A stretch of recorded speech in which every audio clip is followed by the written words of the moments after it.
Hi, Marilyn here. I'm back with Cotton and Chocolate, Plum Fusion, block 2. And so we are ready to piece our block. But before I get going, I just want to talk to you a little bit about some of the tools that I use to help me be successful. We talked about them in month 2, but I had a couple more that I wanted to tell you about, and we just did so much in January that I held off. But I have them in front of me, and they just, you know, we all know that our machine is an important tool to help us be successful, and our cutters and thread and needles and all of that. But I have a few other things that I use, and I just thought I'd throw them out there to let you know. You might see them on the table behind me and wonder what I'm using. But one of them is called the Nest, and it's sitting right here, and they hold my 4 favorite tools that actually I'm using this whole year. And it's this little thing. It looks like this. It's kind of, you know, packaged up. So, of course, I have a red one for Valentine's Day, but my purple one is here, and it holds my cutter and my magic wand and my clippers and my pencils, and it just has these little grippers, and it holds my rulers, and I always have it sitting back here on my work table. And I have a holder for my bigger rulers, but it holds on my little ones, and it's just really ready to access, and I love it. And we have tons of them at the store, and they come in, I don't know, 5 or 6 colors. So I love it, and I think that it works really great. So my Nest is, I'm going to keep it here because I'm going to use these rulers in a second, but the Nest is one of them. I love these. We have mini and regular size stash in stores, and you can see that I have them behind me. A big one and a little one, and they hold all my pencils and my seam rippers and scissors and things, and I think those are a great tool also.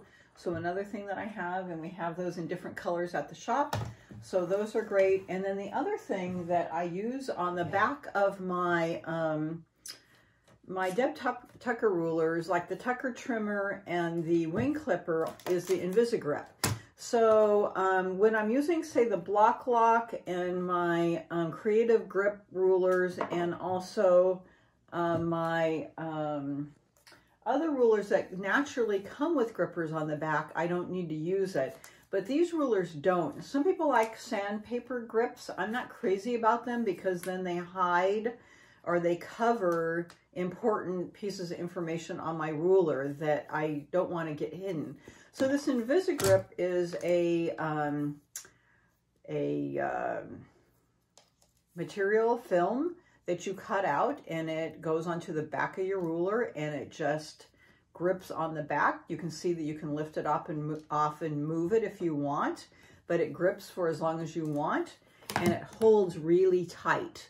So if you're getting some slip on your rulers, I highly recommend this. I put this on a lot of back of rulers that don't naturally come with a grip.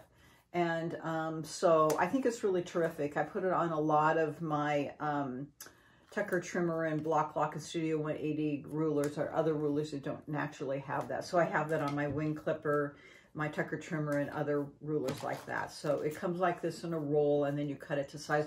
You actually cut it a little bit smaller than the ruler so it doesn't get caught up on the outside edges or come off. So anyways, that's what those things are. Okay, getting on to making our block. The first thing that we're doing is we're making half square triangles like we did last month. And so let me get this out of the way, and I'm going to be using my my block lock again.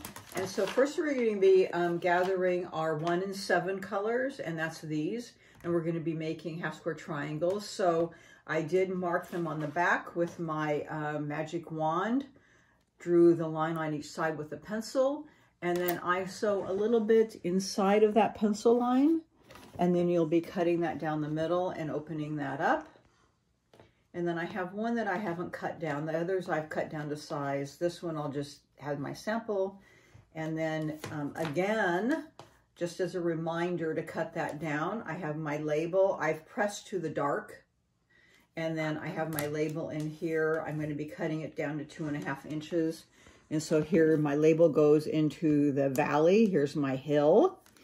Okay, and then my 2.5 inch is floating in the middle. And I'll make my first cut here. Okay, and then I would be cutting all 4 down, but this one's just one as a sample. I'll be turning that, and I'll turn my label so that again is still in the valley. I'll slide that into the seam, and then here's now at my perfect 2.5 inches, and then cut it down and cut it down. And again, I would be doing all 4 at once.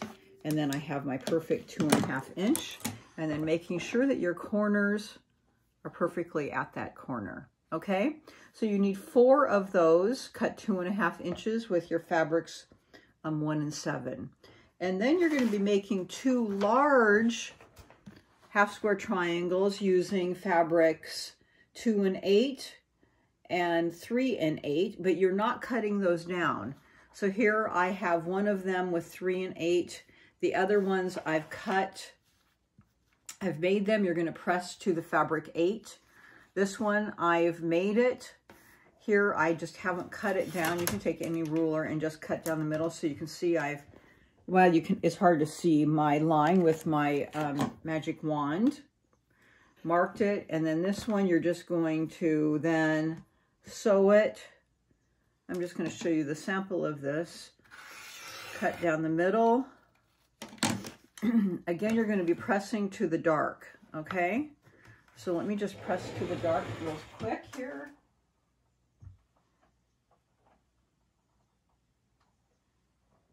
Okay, and then you're going to be cutting it, as it states, from point to point. Okay. So now I've done that for the light one, fabric 1 and 3, or I think it's fabric 2 and 3 actually, sorry about that. So I have this one, and you're going to, and we did this last month actually. So these are going to be sewn together, okay? And you can nest these together like this. All right, so we did this last month, and I'm just going to sew this just really quickly. Just give me a quick second here. You're going to nest that together, and you can pin it or you can just hold that.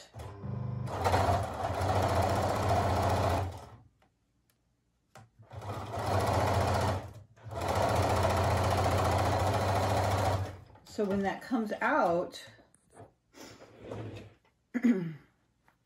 you have this look of this block, and I'll just kind of finger press that so you can see that that's the look of the block. And then once again, we're going to be using our Tucker trimmer, or if you don't have the Tucker trimmer, you need to use a square up.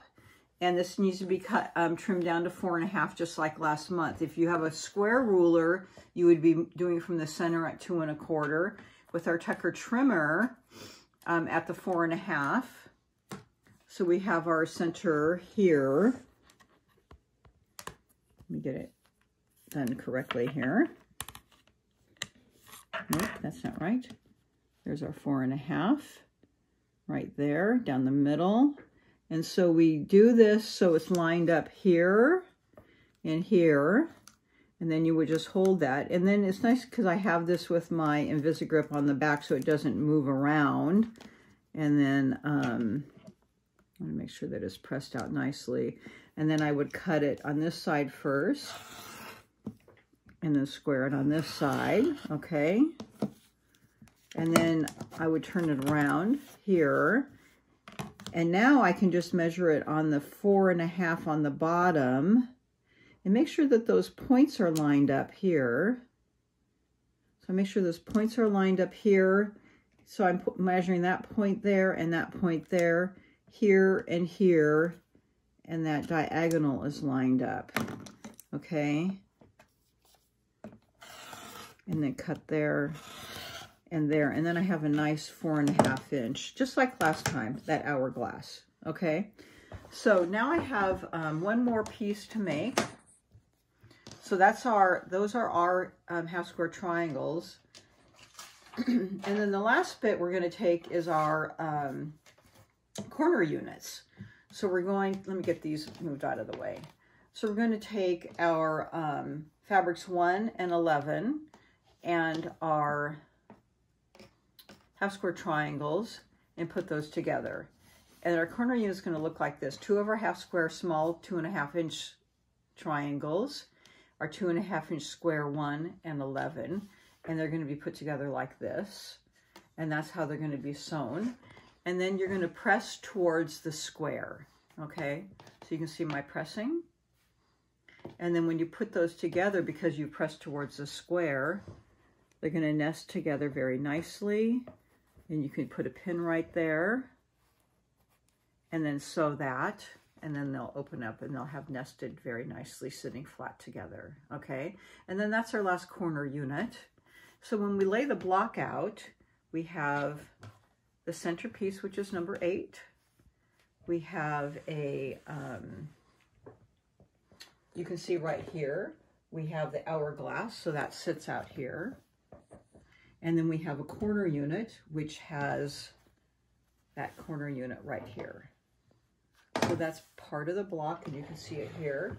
So we have the hourglass sitting on all 4 corners, and then we have the corner unit sitting in the corner right here. So I've built a part of the block right here. So when you're piecing this, you'll be piecing, you know, across this way, and then the center, and then the bottom. So when I piece these, I like to determine which, you know, because they're not really telling you when you're looking at the block for piecing, because it becomes basically a 9 patch, okay? So when I'm piecing here in the center, you don't have any pieced unit. So I'd like to be pressing towards that when I'm piecing these. So that means I need to press out here. So when I'm piecing this, I'd press out here, in, and out when I'm pressing the final block. And then it doesn't matter which way you press these final here. Okay, so that's our block here. And when you're doing these are the match here, but that should match naturally when you're pressing all these together because all the blocks match. You don't really have any matching going on with any of these. So it kind of makes a nice simple block. And that's the block for block 2, and I'll see you back here for block 3. Thanks.